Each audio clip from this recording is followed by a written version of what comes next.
Welcome to today's Explainer. I'm going to be stepping into the role of your senior security architect for this briefing because we're tackling one of the most pressing yet honestly frequently underestimated challenges facing our enterprise today. We urgently need to reevaluate our cloud infrastructure. For years, the cloud has been sold to us as this frictionless, borderless utility, right? A place where we just plug in and scale up. But as we're going to see today, the ground beneath our digital operations is shifting pretty dramatically.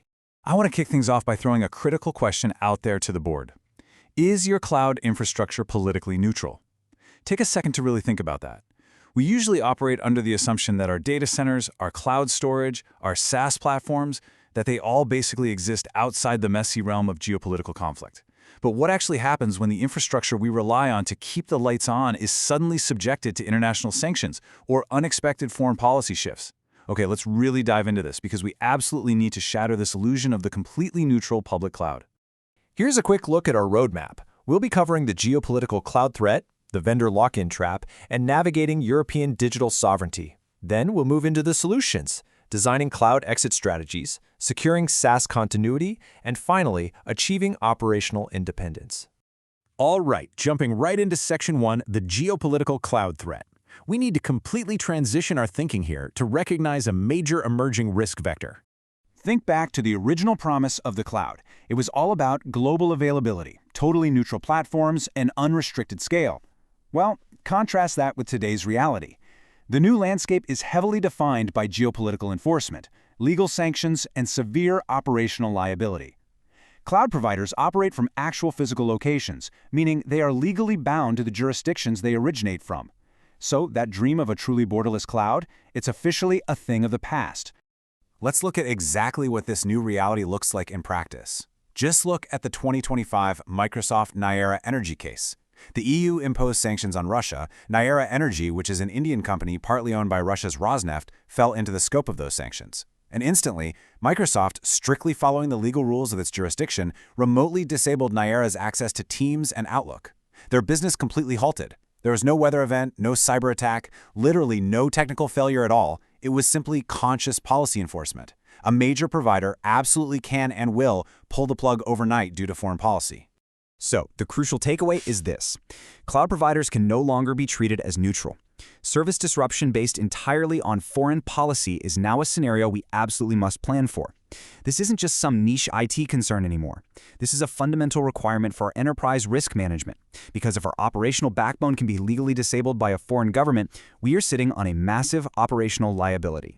Now, that external geopolitical risk is severe enough, but it gets deeply amplified by our own internal architectural vulnerabilities. Let's move to Section 2, the vendor lock-in trap. To fully understand this trap, we have to talk about something called data gravity. This is basically the silent killer of corporate agility. Think of it like a digital black hole. As our data accumulates within a specific cloud vendor's ecosystem, sitting in their data warehouses and data lakes, it gains mass. And just like a black hole, that gravitational pull makes it incredibly complicated and punitively expensive to ever escape that vendor's orbit. So even when a vendor promises open standards, the sheer weight of our data legally and technically traps us right there in their walled garden. So what does this lock-in actually cost us as a business? Well, first off, it severely stunts our technological growth. If we can't easily move, we can't quickly adopt the best new technologies hitting the market. Second, we become entirely restricted to a single vendor security architecture. If they happen to have a third-party security flaw or a core software bug, we are fully exposed, and we completely lack the control to patch it ourselves. Add in long-term contracts loaded with steep early termination penalties, and suddenly, maintaining the status quo becomes artificially cheaper than making a necessary secure change. Which brings us to a really complex legal puzzle that is completely reshaping how we operate internationally. Moving into Section 3, navigating European digital sovereignty. Okay, let's take a look at this number. 9 out of 10. That is just staggering. Right now, 9 out of 10 cloud providers used by European governments are American companies. That's a massive structural dependence on non-EU infrastructure. And it's exactly this reliance that is driving the European Union's fierce regulatory crackdown and their massive push for true digital sovereignty. The European Union is acting very decisively to counter this. We're currently seeing a direct clash between U.S. laws, like the Cloud Act and FISA, which actually allow U.S. intelligence data access, and those incredibly strict European privacy laws. In response, Europe is aggressively funding projects like Gaia X to build a secure Europe-centric cloud ecosystem. They've also rolled out the April 2025 AI Continent Action Plan to actively reduce reliance on foreign hyperscalers for artificial intelligence. Now, for the private sector, balancing these European sovereignty mandates against our own need for global scale, it creates a massive compliance headache. Relying solely on U.S. hyperscalers puts our global adoption strategies right in the crossfire of this so-called sovereignty washing. Let's look at a really practical blueprint for how to navigate this tension. Spain actually provides a perfect example of a pragmatic approach. Spain absolutely wants technological sovereignty, but they haven't completely banned foreign providers. Instead, they use a hybrid approach. They utilize major hyperscalers like AWS and Microsoft for broad efficiency. But for their sensitive government services, they foster domestic cloud offerings, a cloud of trust built by local companies like Telefonica. This kind of hybrid framework really shows us how we can successfully navigate strict European data sovereignty mandates without completely sacrificing our operational efficiency. So, how do we actually protect ourselves here? Let's pivot from diagnosing the problem to engineering our specific solution. Section 4. Designing Cloud Exit Strategies.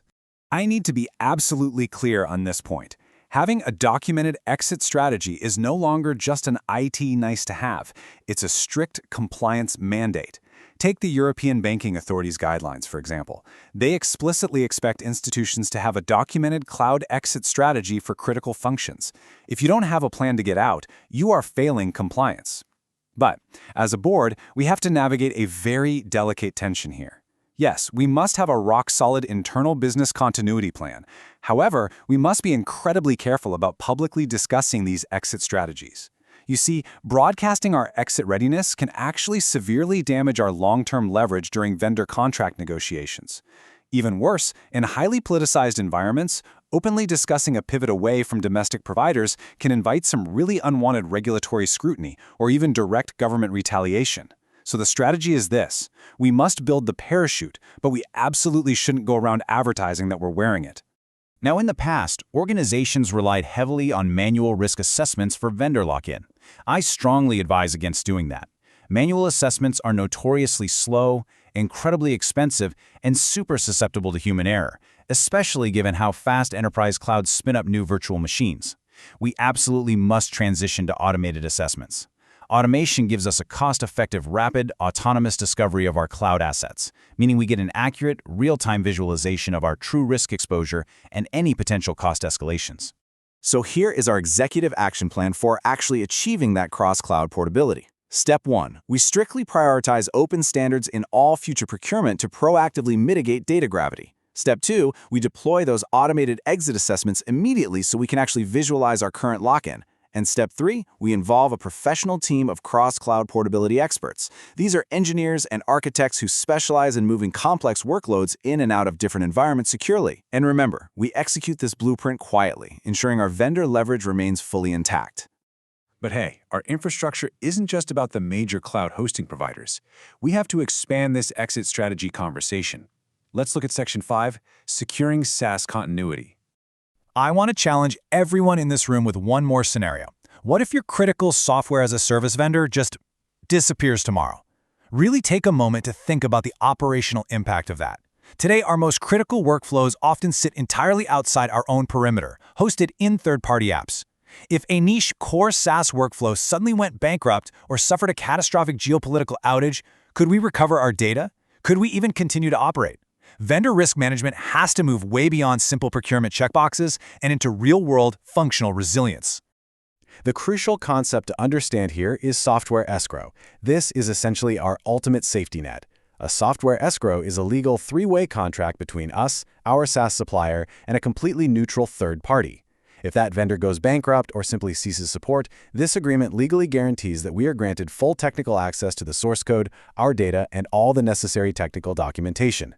It's how we ensure we maintain continuous operations even if our suppliers completely collapse.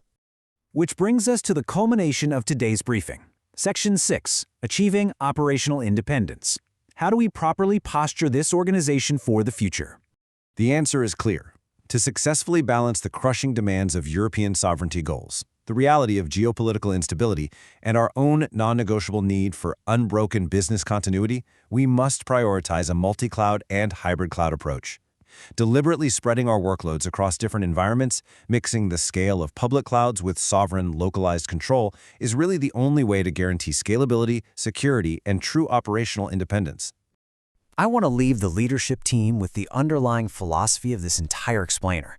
Resilience isn't about locking everything down. It's about being ready to respond when things change. True security in the modern digital age is all about agility. It's about having the automated tools, the legal escrow contracts, and the hybrid architecture in place so that we can pivot instantly when the geopolitical winds change. Which leaves us with one final, provocative question that we need to answer as a board today. Are you ready to regain control of your infrastructure? The era of blind trust in the perfectly neutral cloud, it's over. It is time to make a strategic shift, fund our exit strategies, and build an enterprise that is truly ready to respond. Thank you so much for joining me for this explainer, and let's get to work.